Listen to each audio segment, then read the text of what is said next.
अस्सलाम वालेकुम वरहमतुल्लाहि वबरकातुहू। नाज़रीन इकराम, उम्मीद है कि आप खैर आफियत के साथ होंगे। तो नाज़रीन, आज हम आपके लिए एक छोटा सा बयान लेकर आपकी खिदमत में हाजिर हुए हैं। तो नाज़रीन, इस बयान को आप गौर से सुनिए। प्याज और लहसुन खाने से क्या नमाज हमारी नहीं होगी? क्या प्याज लहसुन खाने से हमको कुछ नुकसान पहुंचने वाला है? तो जानिए, मुफ्ती सलमान अजहरी साहब का एक छोटा सा बयान नाज़रीन आपकी खिदमत में हाजिर है।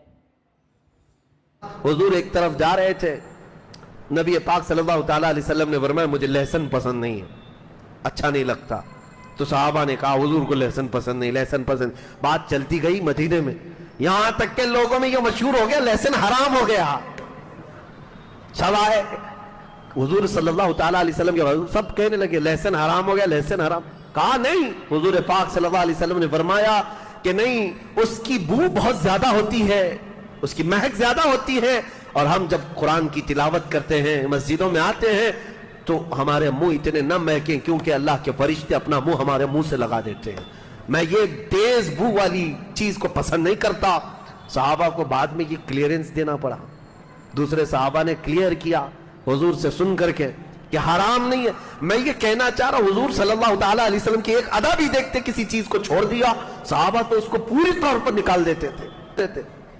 अजीज़ान इकराम औकात, तब जाकर के इस्लाम का एस्टेब्लिशमेंट हुआ है मजबूत ताकत के साथ। वो सिर्फ मस्जिद नबवी से चलने वाली हुकूमत थी। अब हालात ये थे कि जैसे ही नबी पाक सल्लल्लाहु अलैहि वसल्लम मदीने में आए, तीसरा काम, पहला काम मस्जिद नबवी का, दूसरा काम अक़द मुआख़ात भाईचारगी का, तीसरा काम यहूदियों से और मदीने के रहने वालों से एग्रीमेंट किया। तकरीबन 52 उसके अंदर वो थे, टर्म्स थे।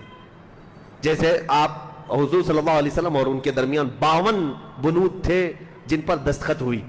वो सारी चीजें आज भी मीसाक मदीना उसको कहते हैं, हजरत अबू बकर सिद्दीक के बनाए हुए थे।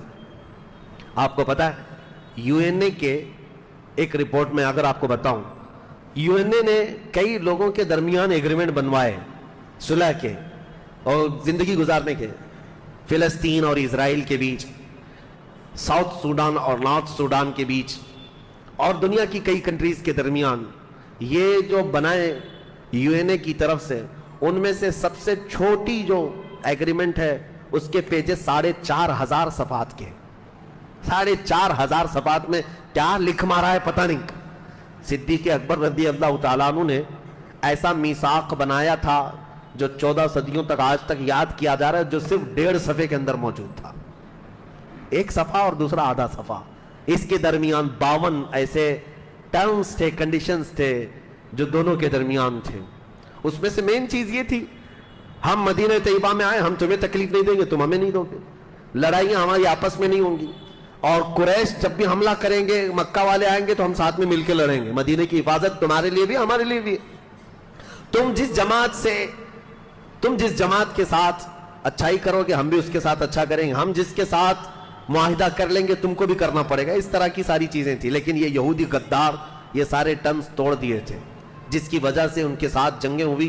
बनु नुज़ैर, बनु कुरैज़ा, ये जो 2 कबीले थे, इनको मारकर भगाया गया, मदीने से निकाला गया। फिर खैबर में गए, खैबर की जंग के बाद वहां से भी निकाल करके इनको भेजा गया। अब दुनिया भर में इधर उधर घूमते फिरते हैं, जलील व खार, इजराइल को कब्जा किए बैठे हुए हैं। लेकिन ये ऐसे जलील व खार है कि कयामत तक इन पर जिल्लत तारी रहेगी, अल्लाह का गजब इनके साथ रहेगा। ये बेघर होकर के दुनिया में रहते रहेंगे। आज इजराइल पर गए हैं और कब्जा जमा करके 70 साल से बैठे हुए हैं, फिलिस्तीनियों का जीना तंग करके रखे हैं इजराइल, ये यहूदी। देखना वो वक्त आएगा, यहां से भी ये बेघर होंगे और इनको वहां से भी निकाला जाएगा। बल्कि हदीस पाक है, मुस्लिम शरीफ की हदीस है, एक वक्त आएगा, हदीस शरीफ बता रहा हूं मैं, जब हजरत इमाम महदी, हजरत ईसा अलैहिस्सलाम का दौर आएगा, मुसलमान गुजर रहा होगा, तो जो पत्थर होगा ना, पत्थर भी अल्लाह उसको बोलने की ताकत देगा। वो कहेगा या मुस्लिम इन्ना वराई यहूदियन फक्तुलहु, ऐ मुसलमान आजा, मेरे पीछे यहूदी छुपा बैठा है, उसे मार डाल। पत्थर बोलेंगे। हुजूर सल्लल्लाहु अलैहि वसल्लम ने फरमाया, मेरे अजीज वो दौर कब आएगा? जाहिर सी बात है, हमारी इन बातों को अभी इजराइली बड़े सीरियस लेते हैं, फिर हमें वीजा नहीं देते हैं बैतुल मुक़द्दस जाने के लिए। पिछली मरतबा ऐसा हुआ कि तकरीबन 6 घंटे एयरपोर्ट पे बिठाया और मुझे वहां से रिजेक्ट किया कि जा नहीं सकते। तकरीरें गढ़ती हैं, चुभती हैं, जैसी भी होती होंगी, ये अमानत है, हम सुपुर्द करके जाएंगे इंशाअल्लाह। और मेरे आका का फरमान है سب سے افضل جہاد ظالموں کے سامنے حق بات اعلان کرنا، اور ہم وہ کرتے رہیں گے انشاءاللہ۔ میں یہ عرض کر رہا ہوں، حضور اکرم صلی اللہ تعالیٰ علیہ وسلم نے جب حکومت قائم فرمائی، تیسرا میثاق مدینہ ہو گیا، ایگریمنٹ ہو گیا۔ اب اس کے بعد یہ یہودی ایسے تھے، ایگریمنٹ تو حضور کے ساتھ کر رہے تھے لیکن منافق تھے، اندرونی طور پر سازشیں رچتے، یہاں کی خبریں مکہ والوں کو دیتے تھے خط لکھ کر کے، اور مکہ والوں کو انہوں نے ہی ابھارا تھا۔ پھر جنگ بدر واقع ہوئی، جنگ بدر میں کفار مکہ 70 کی تعداد میں مارے گئے تھے، ایسی ہزیمت ان کی کبھی نہیں ہوئی تھی، مکہ والے اتنی بڑی تعداد میں کبھی مرے نہیں تھے۔ حضور صلی اللہ تعالیٰ علیہ وسلم کے ان صحابہ کے ہاتھ مارے گئے تھے جن صحابہ کو انہوں نے مکہ سے نکالا تھا، مکہ سے بے گھر کیا تھا، یہاں تک کہ وہ امیہ جو حضرت بلال کا آقا تھا اس کو حضرت بلال نے مارا ہے۔ وقت بدلتا ہے، تلک الایام نداولها بین الناس، اللہ فرماتا ہے یہ دن ہیں ہم لوگوں کے درمیان پھیر کر کے لے آتے ہیں، آج کا بادشاہ کل کا فقیر، اور آج کا فقیر کل کا بادشاہ، یہ ناممکنات میں سے نہیں ہے۔ اس جنگ بدر میں جو مارے گئے تھے وہ صرف 70 کافر ہی نہیں، کفر مارا گیا ہے، ابو جہل مرا ہے، اسے عتبہ مرا ہے، شیبہ مرا ہے۔ اس کی آپ کو بتاؤں، جنگ بدر میں بڑے بڑے سردار مارے گئے تھے، اس کا غم ایسا تھا مکہ والوں کو کہ 2 سال روتے تھے، 2 سال تک مرثیے پڑھتے، اشعار پڑھ پڑھ کر کے روتے تھے، اور اسی غم میں ابو لہب مر گیا جو جنگ میں آیا نہیں تھا۔ کہا کہ یہ بڑی بے عزتی کی بات ہے، محمد اور ان کے پروانوں کو ہم جس طرح یہاں آسانی سے مارتے تھے، ایسی طاقت ان کے پاس آئی کیسے کہ ہمارے 70 مار گرائے، اور پھر 70 مارے ہی نہیں بلکہ 70 کو گرفتار کر کے مدینہ بھی لے گئے، قیدی بھی بنائے۔ یہ آسان بات نہیں تھی، تو یہ چرچا پورے عرب میں پھیل گیا تھا کہ بدر میں انہوں نے تو ان کے چھکے چھڑا دیے، ختم کر دیا ان کے طاقت کو، ان کے رعونت کو، ان کے رعب و دبدبے کو۔ اس کے بعد پھر جنگ احد ہوئی، پھر جنگ خندق ہوئی، جنگیں ہونے لگی مکہ والوں کے درمیان، مدینے والوں کے درمیان، 6 سال کنٹینیو چلتی رہی۔ پھر رسول پاک صلی اللہ علیہ وسلم 1400 صحابہ کے ساتھ عمرہ کے لیے گئے تھے، عمرہ آنے سے انہوں نے روک دیا۔ اب حکومت قائم ہے، نبی پاک صلی اللہ تعالیٰ علیہ وسلم کے صحابہ کی تعداد دن بدن بڑھتی جا رہی۔ 6 ہجری میں حضور عمرہ کے لیے گئے لیکن عمرہ کرنے نہیں دیا، اور وہاں سے صلح ہو گئی مکہ والوں کے درمیان اور مدینے والوں کے درمیان، جس کو صلح حدیبیہ کہتے ہیں۔ اس کے بھی ایگریمنٹ لکھے گئے تھے، ایگریمنٹ اگرچہ بظاہر مکہ والوں کی حمایت میں تھے، مدینے والوں کی نہیں تھے، حضور نے پھر بھی اس پر دستخط فرمائے، اس کو اوکے کیا، جاری فرمایا۔ لیکن حضور صلی اللہ تعالیٰ علیہ وسلم واپس جب تشریف لائے حدیبیہ سے 6 ہجری کے بعد، 6 ہجری گزر چکی ہے، 6 سال گزرے مدینے میں حضور کے۔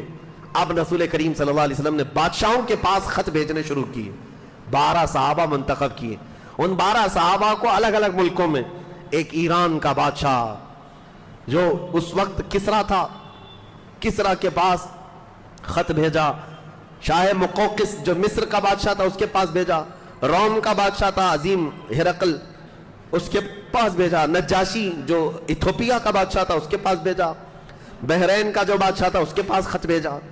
کئی بادشاہوں نے احترام کیا، کچھ بادشاہوں نے حضور صلی اللہ تعالیٰ علیہ وسلم کے خط کی بے احترامی کی، بے عزتی کی۔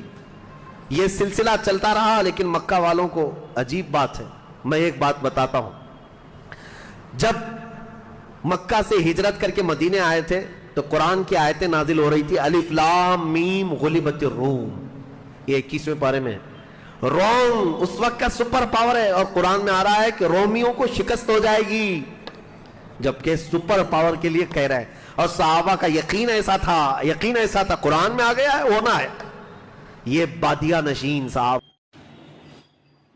تو ناظرین اکرام، ویڈیو تو آپ نے دیکھ لیا ہوگا، مفتی سلمان اظہری صاحب کا جو پیاز اور لہسن کھانے سے کیا نماز ہوتی ہے یا نہیں ہوتی، اور ہم کو پیاز اور لہسن کھانے سے کچھ نقصان ہو سکتا ہے یا نہیں۔ تو ناظرین میری ویڈیو لاسٹ تک دیکھیے، جبھی آپ کو سمجھ میں آ جائے گا۔ اگر میری ویڈیو آپ کو پسند آئے تو لائک اور سبسکرائب اور شیئر کیجئے، ویڈیو کو پورا دیکھیے جبھی آپ کو سمجھ میں آ جائے گا۔ ملتے ہیں اگلی ویڈیو میں، السلام علیکم ورحمۃ اللہ وبرکاتہ۔